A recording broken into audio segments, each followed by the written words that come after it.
Have you ever noticed that lately in society we've become obsessed with hacking different things, hacking our routines, hacking our lives, hacking our sleep, trying to find the shortcut to success or whatever thing it is that we're looking for? But what if I were to argue to you, maybe that doesn't actually exist?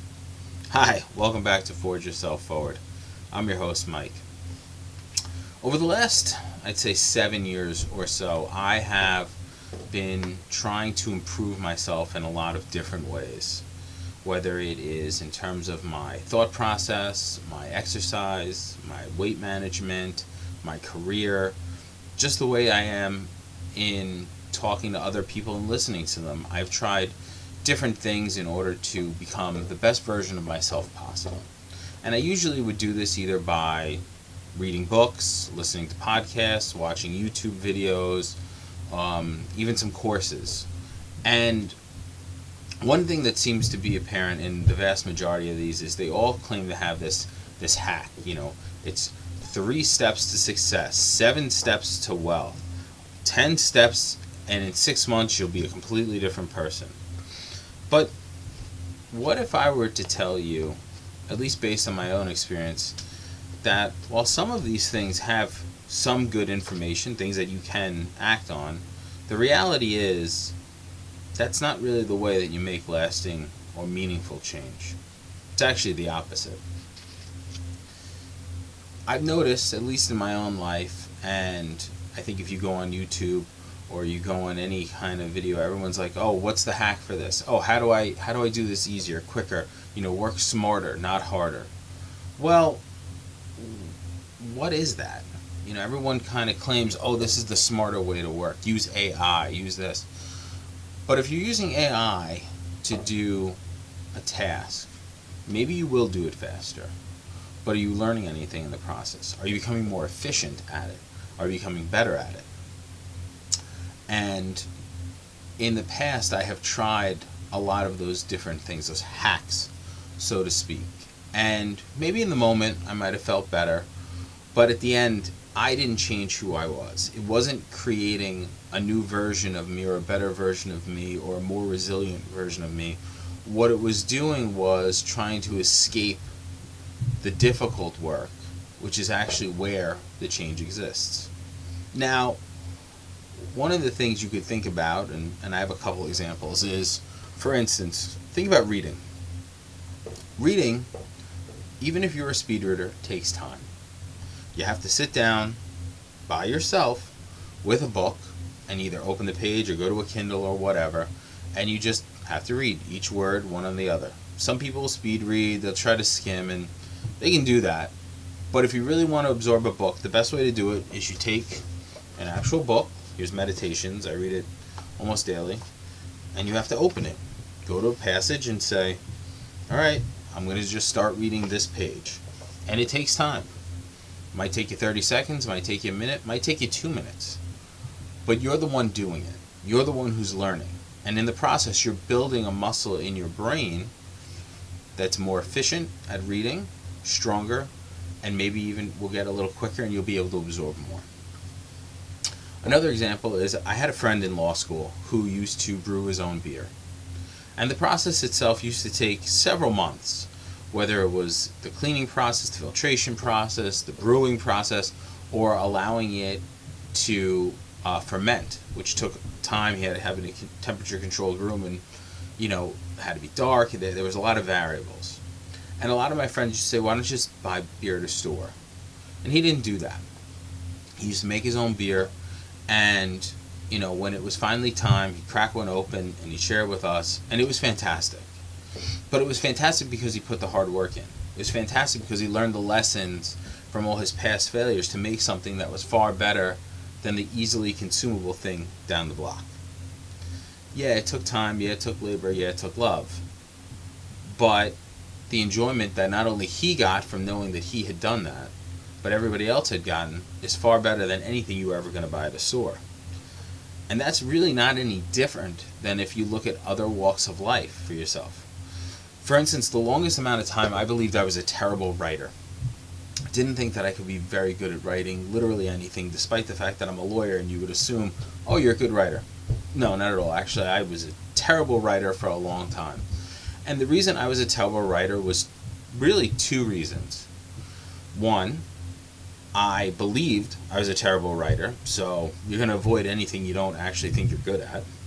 And two, I would just write something, read it real quick, and hand it in to do it as quick as possible, thinking that I was somehow making a hack because I was getting more done. No, not at all. If you want to be a good writer, if you want to be good at literally anything, it takes time. You write it, you walk away, then you edit it, then you rewrite it, then maybe you edit it again, and maybe you walk away a third time and edit it again. And it depends on the situation. If it's a work email, maybe you only have enough time for 1 or 2 edits. If it's something where it's a presentation, you might do 10 times. But either way, you have to do the work. There's no hack that's going to get around it. No Grammarly app is going to fix your writing or convey to you how well you actually know a subject unless you sit down and you do the work. This is very similar to gardening. My older son loves to garden. He likes to plant seeds in spring and see what happens, what grows. And if you think about it, it takes approximately 3 months. I mean, we've taken in some peppers the other day, and they were being put in the ground around May. It's September. So it took all that time, all that watering, all that sunlight to produce something that is his own, something that's different. And that's the same thing here. You can watch these videos, and I'm not saying that there's anything wrong with them. In fact, some of them might even put you on the right path. Because it's important to make sure that when you're doing something, you are doing it either the right way, or at least going toward the right direction. Because if you're just doing it wrong, and you just keep repeating doing it wrong, you're never going to get anywhere. You also have to have a point of self-reflection, saying, well, this wasn't that efficient. Perhaps I should try something else. Or how can I improve it? In a lot of ways, it's similar to cooking. If you have a great cook in your family, or you know somebody who's a great cook, I guarantee you they did not wake up one day and just were suddenly a great cook. It took a lot of trial, a lot of error, a lot of trying new recipes, a lot of failed recipes. You know, my dad is an outstanding cook. He always has been. He makes some of the most delicious food you've ever eaten. And one of the things that I always found to be so incredibly inspiring about him is that he will take risks. He doesn't care if the food doesn't come out bad, because his view is, well, we can always order pizza, we can always get Chinese. But the thing is, he's taking the risk, he's doing the work. He's not trying to hack it, he's not trying to say, I'm just going to stay with this HelloFresh meal with the exact ingredients and the exact seasonings the way they say.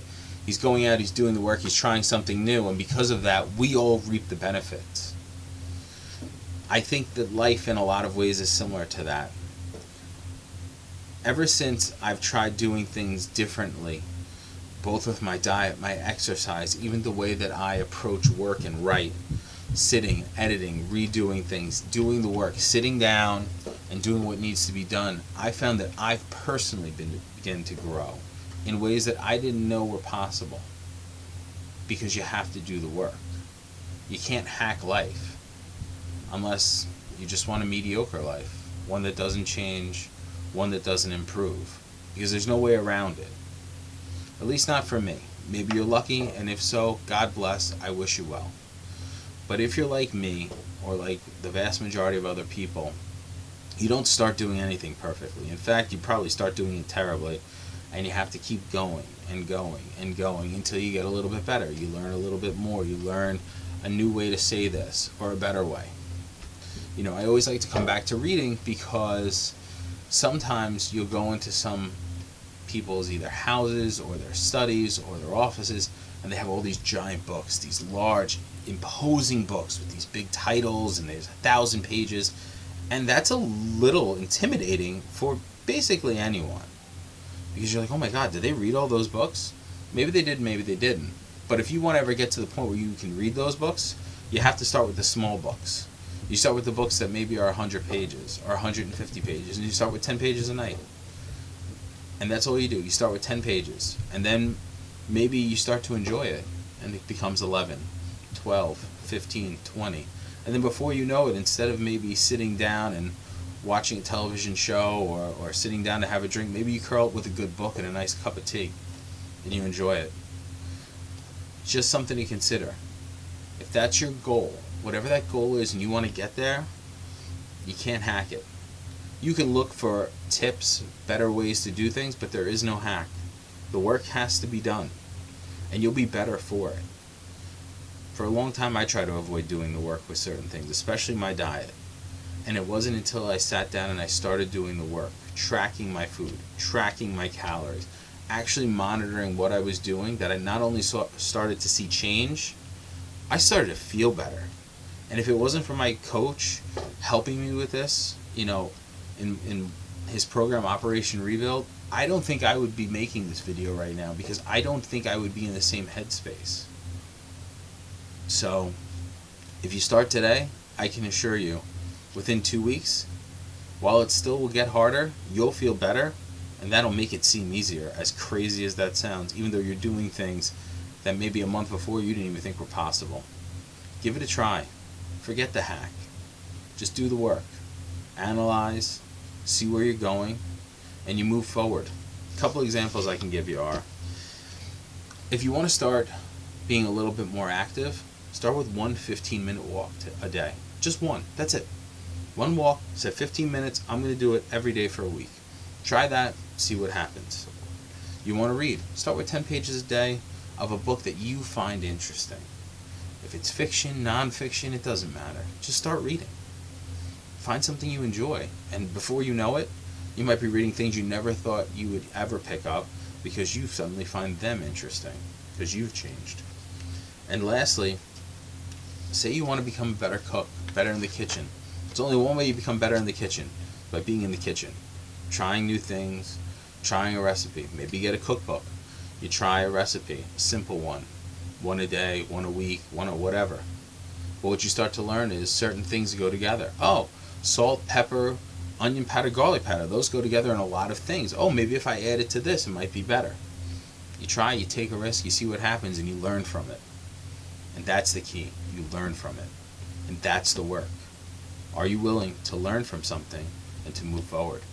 Because that's how you forge yourself into that next version, the better version. It's what I've started to do for myself, and to be honest, I'm glad that I did. Yeah, the work's hard, but it's rewarding.